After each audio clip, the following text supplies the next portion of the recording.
un podcast de Cooperativa.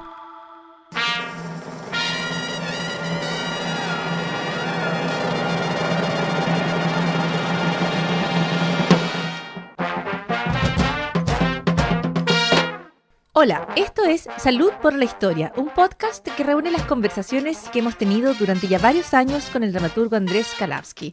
Diálogos sobre los pequeños y grandes momentos que forman nuestra historia. Hablamos de música, de inventos, de creaciones y decisiones que cambiaron nuestra vida, de aventuras y descubrimientos, de heroínas, héroes y villanías. Este es un podcast para entender cómo llegamos hasta aquí y suena como un brindis. Salud por la Historia.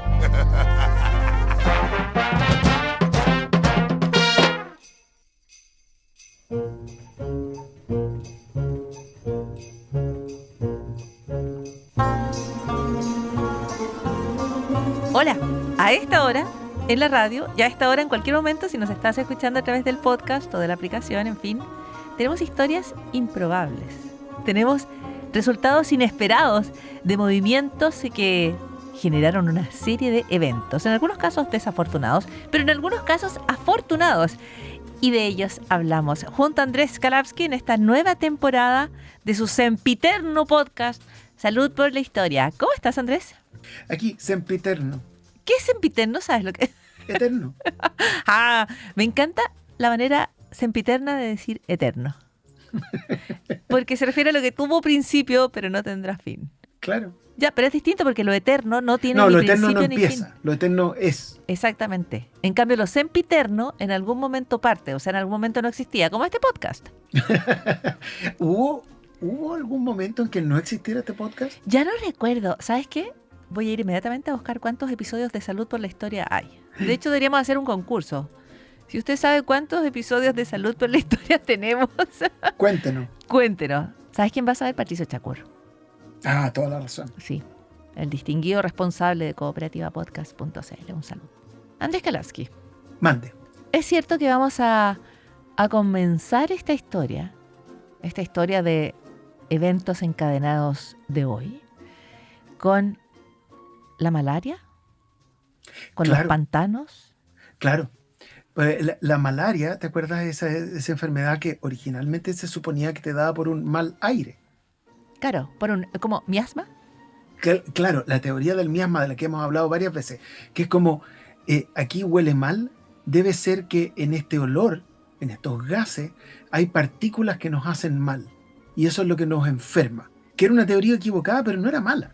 Porque por algo duró, digamos. Igual como los científicos van haciendo lo que pueden. Ahora, hay teorías malas que duran un montón. O sea, digo, sí, hay una que cosa mucho más. Una cosa no lleva a la otra. Pero toda la razón. Ya, pero la teoría, y una vez hablamos de esto porque yo había visitado un pantano. Y un pantano es un lugar tan bonito, como uno no se puede imaginar. Para mí el pantano, el hogar del lagarto Juancho, el lugar donde caen y cuelgan las lianas y los árboles hunden sus raíces ya no en la tierra sino en el fango, a mí me parece precioso. Pero durante mucho tiempo los pantanos, se pensaba, eran el origen de las enfermedades, de los humores, de todo malo, ¿no? No sé. Claro, por eso la malaria también era el paludismo, porque Palus, como el puerto de Palos, es donde hay pantanos. Pero se pensaba que si los gases malos te hacían mal, los gases buenos te hacían bien. ¿Sí? Era como, ahí vamos avanzando con la idea. Uh-huh. Entonces, había un cirujano que tenía bastante plata en finales del siglo XVIII en Bristol, un señor que se llamaba Thomas Beddoes, que creó el Instituto Neumático. No neumático como de las ruedas, porque eso todavía no se inventaba. O sea, no se inventaban las ruedas neumáticas con aire adentro, sino Instituto Neumático para investigar los aires.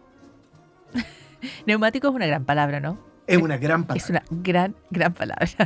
Entonces, en el Instituto Neumático contrató a un cabro pituquísimo, que era un químico prodigioso de 19 años. Wow. Era un genio. Era tan genio que un tiempo después iba a descubrir cómo aislar el cloro y a probar que el cloro era un elemento. Pero este cabro, que se llamaba Humphrey Davy, era completamente, digamos, era como tú, no conocía el miedo. Eso no es Era cierto. osado, era Conozco el intrépido. miedo. Lo que pasa es que es capaz de actuar con miedo. Bueno, y lo que hacía Humphrey Davy, básicamente su método de investigación era, para no poner en riesgo a otros, inhalar él cuanto gas se le cruzaba por delante, a Ya, ver qué pasaba. qué riesgo. No, o sea, es bastante milagroso que no haya muerto al segundo experimento. Pero eventualmente se topó con un gas que era bien conocido, que tenía distintos nombres, porque en esa época la química todavía no estandarizaba los nombres, pero que nosotros conocemos como óxido nitroso. Ujú. Y lo pasó chancho. Sobre todo le dio risa. Todo le pareció divertido. Era como la canción de Cara de Palo. Bonito, todo me parece bonito. Ya. Y le pareció estupendo. Y entonces investigó varias veces con este gas porque le parecía tan estupendo que lo siguió investigando. Y eventualmente se lo empezó a convidar a otra gente. Hubo famosos artistas, intelectuales, poetas, filósofos que fueron a aspirar un poco de este gas, que empezó a ser conocido como el gas de la risa. Ya. Ahora, no es para reírse precisamente. No, sí, es un gas Jovencito. peligroso, como todo lo que hacía Humphrey Davy. Esto puede ser súper peligroso, pero él andaba ahí intoxicándose con este gas y muerto a la risa. Ya, pero esto es una droga. Es una droga, es un gas peligroso, no solo por los efectos como directos en la salud humana, para producirlo, para producir el óxido nitroso, las maneras en esa época podían producir grandes explosiones. Esto es una cosa muy seria. No, te puede dañar los nervios como de la médula, espinal, no es ninguna No sé, broma. esto es como muchas cosas de la química antigua, increíblemente peligroso, y es, como decía, un milagro que esta gente haya sobrevivido. Entonces, sobreviven. pero sobrevivieron y se volvió como una pequeña moda andar aspirando óxido nitroso. Oye, pero te cuento una cosa, esto pasó hace no mucho en Europa. Sí, no, sí, se ha vuelto a ser moda. Ha vuelto. Y de hecho los primeros que lo prohíben son como los Países Bajos. Lo recuerdo porque es una conversación en la que yo estaba. Y me impresionaba que era legal y era súper dañino. Y tenían Claro, como una especie de epidemia. Entonces le decían a la gente, oiga, es como jugar con su vida. Claro, es que a la gente se le había olvidado, como que era una moda de hace 2 siglos. Cuando volvió, a la gente se le había olvidado la parte peligrosa. Ujú. Pero Pero bueno, volvamos. en esta moda hubo un señor gringo que se llamaba Samuel. Y Samuel había viajado a Calcuta, porque, en fin, venía de una familia de plata, había viajado a Calcuta, y había visto esta cosa que se llama cabrestrante. ¿Has visto una cosa que gira para elevar o bajar el ancla? Ah, por supuesto, el cabrestante. Eso. Como todos sabemos. Entonces, No, había esa dicho, cosa que uno hace como que enrolla, así como cuando uno está pescando. El cabrestante exactamente, es lo que como el recoge. carrete. Como el carrete, es como para recoger la caña de pescar, así, el hilo. Claro, Ya. como Ya, los pero en un personajes barco, de entonces es 31 más minutos grande. que dicen carrete, carrete, carrete. Carrete, ya. Ya. Entonces él vio esto y tuvo una revelación, pero no como la de los auténticos decadentes, sino que dijo, yo puedo crear una pistola mejor que las pistolas que usamos. Una Ok. pistola que tenga un tambor que gire con la acción del percutor Wow. y que se alinee perfectamente cada vez. Y es más, dijo, voy a hacerlo, esto mucho antes que Ford, dijo, voy a hacer piezas intercambiables para no tener que construir para cada pistola cada pieza, sino que voy a hacer un conjunto de piezas que se van a poder usar en todas las pistolas del mismo modelo. Perfecto. Y entonces fue donde su padre, que era un señor de plata, pero su padre le dijo, no tengo tanta plata como para hacer esta empresa, cálmate. Entonces él dijo, no me calmo nada, hijo, lo que voy a hacer es que como yo soy autodidacta, ingeniero, sé un montón de cosas, sé cómo producir óxido nitroso.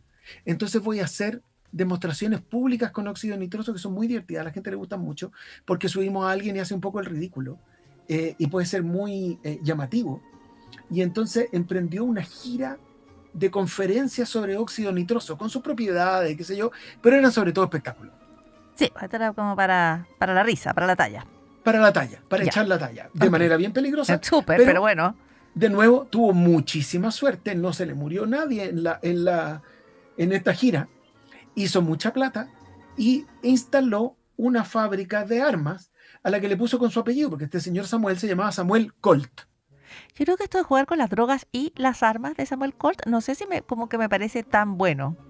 A mí tampoco, fíjate, porque quiero decir que esto fue en 1832 que empezó a tontear con esto, se demoró un montón, pero cuando en la década de 1860 hubo un conflicto en Estados Unidos que nosotros conocemos como la Guerra Civil Estadounidense, él decidió venderle sus armas al norte y al sur. No, este gallo no tenía, primero no tenía miedo y primero tenía poquitos límites, digamos. No tenía ni miedo ni escrúpulos. Pero Colt inventa esto que tú has descrito de tantas distintas maneras como un revólver. Claro, este revólver como el disco de los Beatles, porque gira. Exacto. Entonces, este revólver que se hizo famosísimo en la Guerra Civil porque bueno, había necesidad de muchas armas para combatir de un lado y otro. Y una vez... Quizás las armas generaron la guerra, nunca sabremos. Bueno, quizás. Okay. Bueno, había disponibilidad de armas. Bueno, había guerra y había armas, que es una combinación que en general va junta. Claro, y Samuel Colt muere en esa misma década, en la década de 1860, pero en la década siguiente su empresa hace este modelo famosísimo que sigue todavía, todos lo conocemos lamentablemente, que es el Peacemaker, el pacificador, donde se ha visto un nombre, digamos, insólito para un revólver. Uh-huh. Y el Peacemaker es este revólver Colt 45 que usa la misma munición que un famoso rifle Winchester, lo que además facilita, como igual que la parte intercambiable, facilita la producción y el consumo.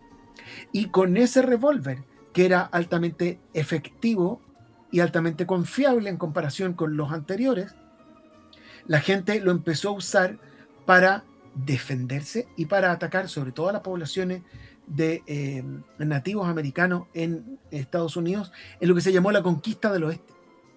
Y se volvió tan famoso que en todas las películas, pero todas las películas del oeste, los cowboys usan el revólver Colt 45, el Peacemaker.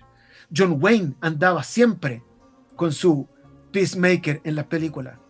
Hasta Michael Fox, cuando en Volver al Futuro retrocede en el tiempo y va al oeste, le pasan uno. Oye, la foto de Elvis Presley es con un revólver, como apuntando. La más Elvis famosa. Presley tiene foto con un revólver apuntando. Ajá, sí. Claro, y John Wayne tiene montones también, porque qué manera de apuntar ese señor. Ya, pero y es como eso, como rápido, como que lo sacáis rápido de la cartuchera. Lo sacáis rápido y además después como no necesitas, porque esa es la gran diferencia que hacen los revólveres Colt. No necesitas girar tú el tambor, ni necesitas recargar entre un disparo y otro. Entonces repentinamente te vuelves una máquina de matar. Wow, oye, es lo que hace Robert De Niro en Taxi Driver. Cuando se Robert De Niro se instala como un riel en el antebrazo. Oh, wow, sí. Uy, qué susto. O sea, pero cuando se mira al espejo, ¿es con eso, con ese riel? Con ese riel saca, claro, porque la idea es que tiene el arma, es un arma más pequeña, escondida en la manga, y la gracia es que puede sacarla rápidamente. Ya, y esa lógica, por lo menos la de John Wayne volviendo a las películas. Bueno, ya veníamos de las películas como Taxi Driver, pero igual, pensando en John Wayne, como que la gracia es que uno nunca está apurado hasta que desenfunda la pistola. Claro, uno está tranquilo, tranquilo, y fa. Es como Clint Eastwood, que como que te mira, se tira el poncho arriba del brazo y fa. Es como... Claro, ya, y eventualmente, cuando uno desenfunda, ya puede pegar 6 tiros sin necesidad de recargar. Y eso fue una innovación enorme. Entonces, de la teoría del miasma, de un señor pensando, ¿cómo encontramos gases beneficiosos para la gente? Podemos llegar bastante derecho al auge de las películas de cowboy. ¿Y quién fue la gran estrella de las películas de cowboy? John Wayne. Exactamente. Y así llegamos del pantano a John Wayne. Claro. Casi sin escalas. Ok, John Wayne, que es la gran figura del cine, de los westerns, o las películas de vaqueros, como se decía en mi casa.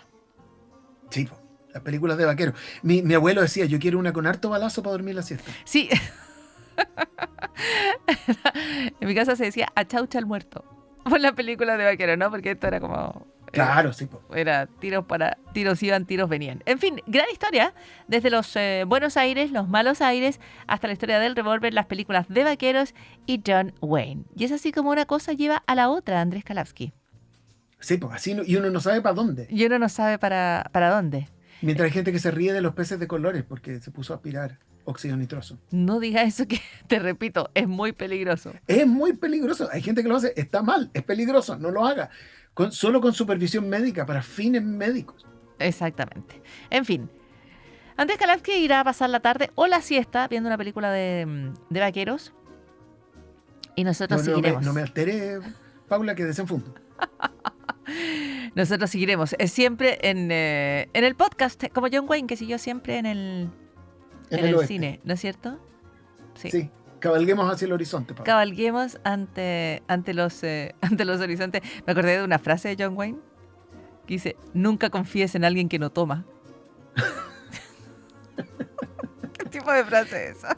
Igual yo no confiaría en John Wayne, digamos. Por ejemplo. Por ejemplo. Hay por otro lado que mala idea andar confiando en gente que ha bebido demasiado. Andrés Kalavsky. Mande. Volveremos a encontrarnos.